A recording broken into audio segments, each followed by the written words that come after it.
You're watching the legal breakdown. So, Glenn, we've got some huge legal news here. Trump has been found liable in the New York AG's civil suit against him. Can you explain what happened here?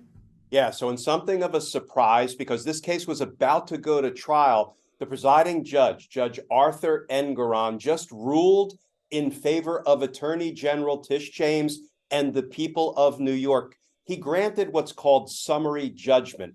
Now, not to make this a crim law class, but basically, when there are no facts in dispute, there's nothing for a jury to decide.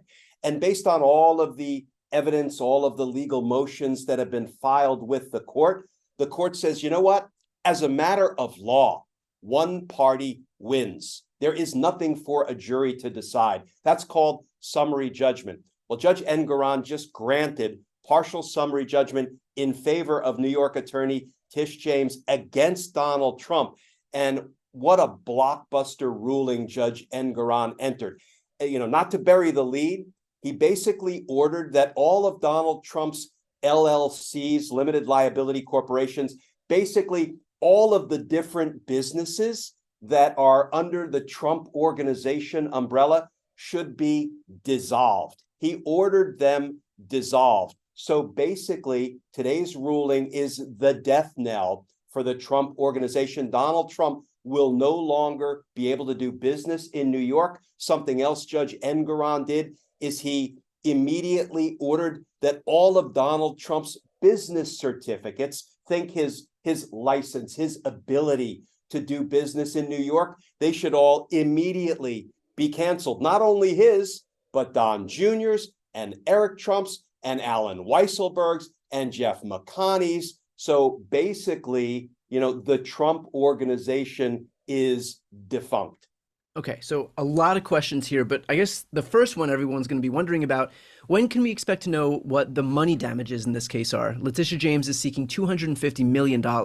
Yeah, so there may still be a trial to see how much in damages Trump and his sons and others will be ordered to pay. That is an open question, and that may still take some litigation. So it was only a partial summary judgment, and the trial, particularly on how much Donald Trump should be made to pay, may still continue. Or, Brian, I suspect, given the dramatic nature of today's ruling, it may be that the parties now sit down and negotiate some sort of a resolution, at least in as much as the money damages are concerned. But then again, maybe not. I do envision and imagine that Donald Trump will promptly file an appeal of today's summary judgment order by Judge Engoron. But if not, then they will proceed to trial, and we'll see how much money Donald Trump may be made to pay. Now, you mentioned that this was set to go to trial just a few days from now. Don't Americans have the right to a trial as opposed to this being litigated just solely by a judge, even if the facts aren't in dispute? In the context of a civil case, the answer is no. Now, in a criminal case, we, the people, are represented by the prosecutor, not in the legal sense, but it is the prosecutor who brings a case to vindicate the rights of the victim, to protect society, to deter others from violating the laws of either the state, if it's a state court prosecution, or the entire nation, if it's a federal prosecution. And we, the people, have certain rights. Now, they're not precisely like the rights of the defendant, but generally we have a right to be well represented in court through the prosecutors, but not so in a civil case. A civil case is generally a dispute between two parties. Now, when it's a civil case that's brought by an attorney general, yes, she is advocating on behalf of the rights of the people of New York, basically their right to be free from people who are engaged in crooked business practices. And let me just read a little bit of Judge Engoron's which kind of responds to this question, don't the people have a right? The judge found that Donald Trump and the others engaged in repeated fraudulent or illegal acts in conducting business, essentially, in New York. And that's part of the reason he ordered the cancellation of Trump's business certificates, and he ordered Trump's businesses, his LLCs, to be dissolved. So that is the way that the rights of the people of New York are being protected and vindicated. But in the context of a civil case, they don't really have a right to a public trial or a right to a trial to assert. Okay, so just to clarify here, does this really signal the end of the Trump org? And as a follow-up to that, could the Trump org kind of be reestablished in a different state? Does this ruling only apply to New York? Yeah, that's a great question. So ordinarily, when a state court resolves an issue like this, it generally applies to, all business being conducted in that state. But I do think this signals at least the beginning of the end of all things Donald Trump, all of his businesses, because it will ordinarily have a ripple effect if he has been so heavily penalized in one state, his business licenses or certificates revoked, his LLCs dissolved. Not only will he have to pay some money damages, but we haven't yet mentioned that Judge Engoron also sanctioned 5 of Donald Trump's lawyers, and they actually have to pay penalties. It is very unlikely that other states or other organizations will want to continue to do business with Donald Trump. Banks are very unlikely to loan him money after he has suffered this sort of fatal blow to his New York business endeavors. So, this almost certainly spells the beginning of the end of all Trump business endeavors. Yeah, I would probably push back a little bit on the idea that certain states wouldn't be inclined to do business with him because there's always the Floridas and the Texases that would be happy just based on who he is as a political entity. But you're right about the banks because they don't care whether you're red or blue. Money is green, and that's all that they care about at the end of the day. And he is not a safe business venture for them. And again, that's the bottom line for them. Can you speak on the significance of Donald Trump's lawyers being sanctioned? You mentioned that before. Is this a normal thing that happens? Is this a common occurrence?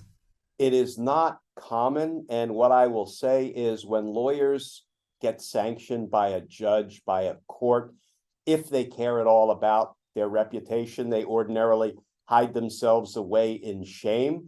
I don't know if Donald Trump's lawyers are like him and they can experience no shame. But basically, Judge Engoron at an earlier hearing was chastising the lawyers, saying, look, I've already ruled against you on any number of points and arguments, and you keep making those same points and those same arguments, and you are no longer doing it in good faith. And at the end of the day, he decided that he was going to sanction 5 of Trump's lawyers. He ordered them each to pay $7,500, which ain't chump change. It may not be the millions that we often hear thrown around in litigation like this, but it really is the fact of the sanction by a judge, by a court, that is even more dramatic than the amount they are now made to pay into what's called the New York Clients Fund, which is a fund designed to help compensate and reimburse clients who are defrauded by their lawyers, in essence. Yeah, so maybe Donald Trump's own victims will get some money from Donald Trump and his lawyers himself. Glenn, why was it important that the judge appointed an independent monitor to oversee the Trump organization if the Trump organization is ultimately set to be dissolved anyway? Yeah, interesting. There is a monitor who is overseeing not just the day-to-day, but the minute-by-minute operations of Trump Org and his various LLCs, his various companies. Her name is Barbara Jones. She's a retired judge. That may sound like a familiar name because she's the same retired judge who was involved in reviewing the evidence that was seized from Michael Cohen, Donald Trump's former lawyer, and the evidence that was seized from Rudy Giuliani, Donald Trump's former lawyer. And she was reviewing all the evidence to make sure there was no attorney-client privileged information that shouldn't be given over to the prosecutors, in conjunction with those 2 other investigations. So she is now the monitor who will oversee the Trump organization's minute-by-minute operations. Why? Well, to make sure that, while this order by Judge Engoron dissolving these companies is sort of progressing, she will make sure that the Trump organization is not selling off assets or disposing of things or doing other things that they ought not be doing in light of the order that was just handed down by Judge Engoron.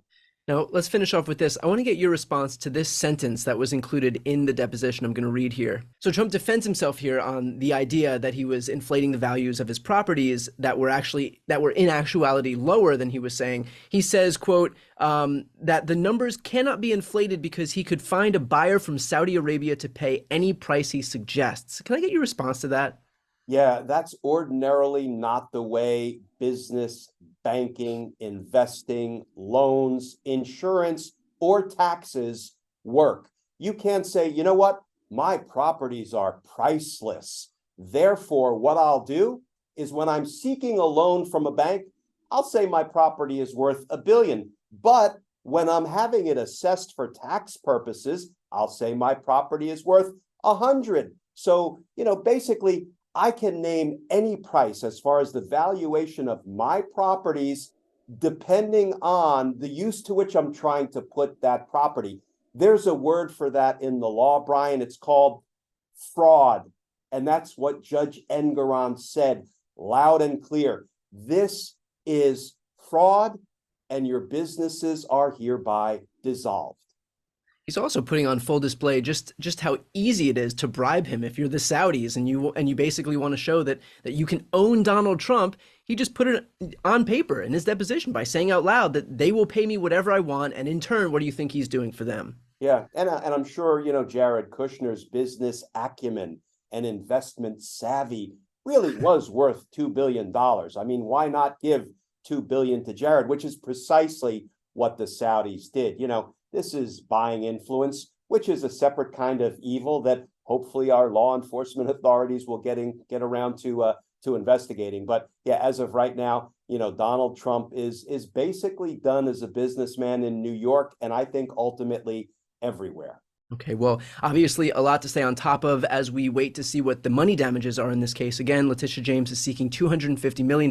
So as soon as we have any news regarding that, we'll make sure to give you that update. So make sure to subscribe. The links are right here on the screen. I'm Brian Tyler Cohen. I'm Glenn Kirshner. You're watching The Legal Breakdown.